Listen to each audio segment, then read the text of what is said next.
എല്ലാവർക്കും പേടിയുള്ളൊരു കാര്യമാണ് വാർദ്ധക്യം. ഈ വാർദ്ധക്യത്തെക്കുറിച്ചുള്ള പേടി കുട്ടിക്കാലത്ത് തുടങ്ങും. ഒരു വയസ്സ് കൂടുതൽ പറയാൻ പേടിയാണ്. എല്ലാവരും 2 വയസ്സ് കുറച്ചേ പറയുള്ളൂ. ഞാനൊരു സത്യം പറയുകയാണ്, എൻ്റെ പ്രായം ചോദിച്ചാൽ 2 വയസ്സ് കുറഞ്ഞ ആ ലാഭം കിട്ടിയില്ലേ. ഇപ്പം എത്ര വയസ്സായടോ എന്ന് പറയും. 22 ആയാലും 20 പറയുള്ളൂ. 2 വയസ്സ് കുറച്ച് പറയും. പക്ഷെ ഒരു കാര്യം ശ്രദ്ധിച്ചിട്ടുണ്ടോ, ഒരു 70 കഴിഞ്ഞാൽ ഈ സ്വഭാവം നിൽക്കും. എനിക്കിപ്പോൾ വയസ്സ് എത്രയെന്ന വിചാരം. അപ്പം കേൾക്കുന്ന ആൾ, അല്ല അമ്മാമ്മയ്ക്കിപ്പോൾ 68 അയ്യോ 68 എന്ന് കഴിഞ്ഞോടാ എന്നും പറഞ്ഞ് 2 വയസ്സ് കൂട്ടി പറയും. എന്നിട്ടും ഞാൻ എത്ര ആരോഗ്യത്തോടു കൂടി ഇരിക്കണമെന്നാണ് എൻ്റെ അർത്ഥം. 2 വയസ്സ് കൂട്ടിയാണ് പറയുക.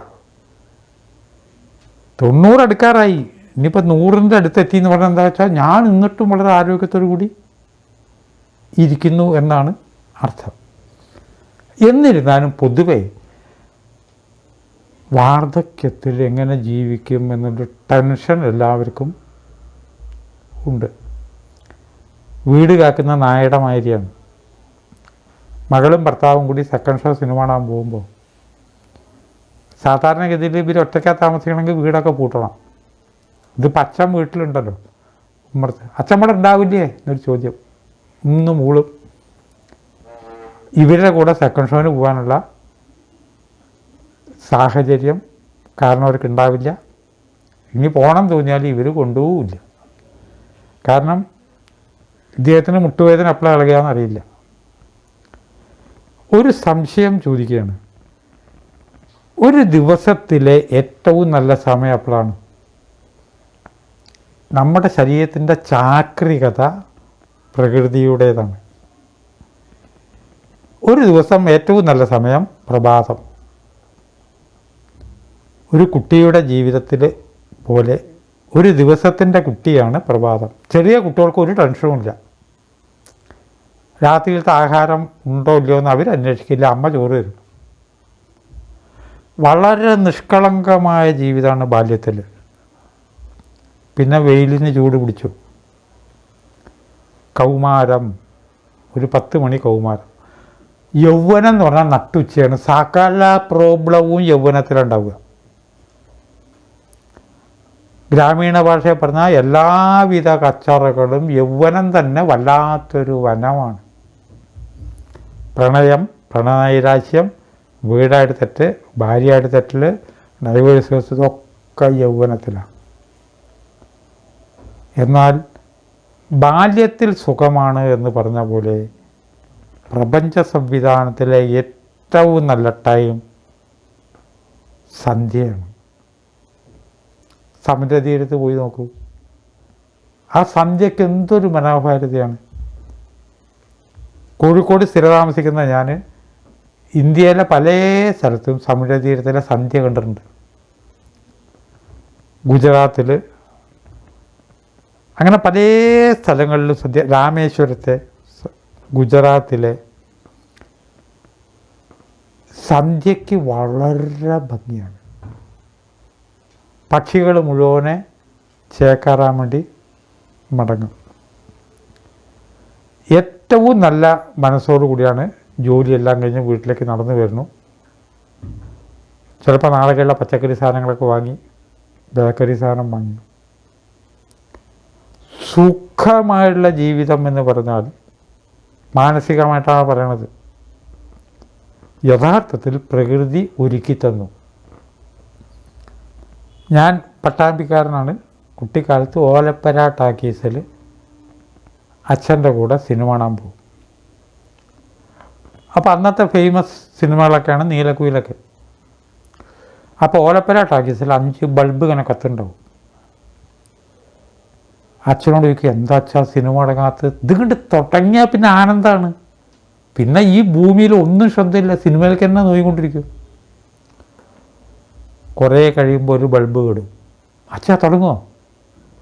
ഇനി കുറച്ച് കഴിയുമ്പോൾ 2ാമത്തെ ബൾബ് അങ്ങനെ 5 ബൾബും കെട്ടാൽ സിനിമ തുടങ്ങും. പിന്നെ അവിടെ ഇരുന്ന് ഈ ബൾബിലേക്ക് നോക്കലാണ്, ഇതൊന്ന് കിട്ടണ്ടേ. പണ്ടത്തെ സിനിമ കണ്ടവർക്കൊക്കെ അത് ഓർമ്മ ഉണ്ടാവും. ഈ 5 ബൾബുകൾ കുറേ കഴിയുമ്പോൾ രണ്ടാമത്തെ കെടും. ഈശ്വര, ഇനിയിപ്പം 3 ബൾബ് കെട്ടണമല്ലോ. കുട്ടിക്കാലത്തൊരു മനസ്സാണ്. സ്റ്റേജിൽ കലാപരിപാടിയെങ്കിലും പ്രസംഗിക്കാൻ എത്ര പേര് ഉണ്ട് നോക്കുന്നിട്ട് അവരെ ശപിക്കുക കൊടുത്തിട്ട് ഇവരൊന്ന് സംസാരം നിർത്തിയാലാണല്ലോ പിന്നെ ഡാൻസോ നാടകമോ തുടങ്ങുള്ളൂ. ഇനി എത്ര പേരുണ്ട്, 3, അയ്യോ ഇത് തീർന്നു കിട്ടണേ എന്ന് പറഞ്ഞ പോലെ 4 ബൾബ് കിടുമ്പോഴേക്കും നോട്ടായി. 5ാമത്തെ കടലും സിനിമ ഉണ്ടെങ്കിലും ഒപ്പാ. എങ്ങനെയാണ് അതിൻ്റെ വിദ്യ എന്നുള്ളത് സാങ്കേതികത്തെ അറിയുന്നവർക്കേ അറിയുള്ളൂ. ജീവിതത്തിലെ പരമാനന്ദകരമായ സിനിമ കാണുന്നതിന് ഇപ്പം തടസ്സം നിൽക്കുന്ന 5 ബൾബുകളുണ്ട്. കണ്ണ്. ആ കണ്ണ് അങ്ങോട്ട് പോവും ഇങ്ങോട്ട് പോവും. അത് ഏതാപ്പോ പെൺകുട്ടി, എന്താ അവളുടെ പേര്? വയസ്സിപ്പോൾ എത്രയാവട്ടെ, അവൾ വരുന്ന ശൈലജ എന്നാണ്. അപ്പോൾ എന്തിനാ എവിടെയാണ് പഠിക്കണത്? അവൾക്കൊരു കാമുകുണ്ടെന്ന് കേട്ടല്ലോ. എന്തിനാ അതൊക്കെ അറിയണം? കണ്ണ്. കാതിലൊന്നങ്ങോട്ട് കേൾക്കുമ്പോഴേക്കും എന്തിനാ ഈ കാതിൻ്റെ പിറകെ പോണ്? മൂക്ക് ഗന്ധം അടിക്കുമ്പോൾ തന്നെ നല്ല മണം അടിക്കുന്നുണ്ടല്ലോ. ഇതുപോലെ ഒരു സാധനം തിന്നത് 30 കൊല്ലം മുമ്പ് നാഗർകോവിലിൽ വെച്ച് കഴിച്ചതാ. മൂക്ക് നാക്കിൻ്റെ പിന്നാലെ. യഥാർത്ഥ ജീവിതത്തിലെ പരമാനന്ദം അനുഭവിക്കാൻ ഈ ഇന്ദ്രിയങ്ങൾ ശരിക്കും തടസ്സമാണ്.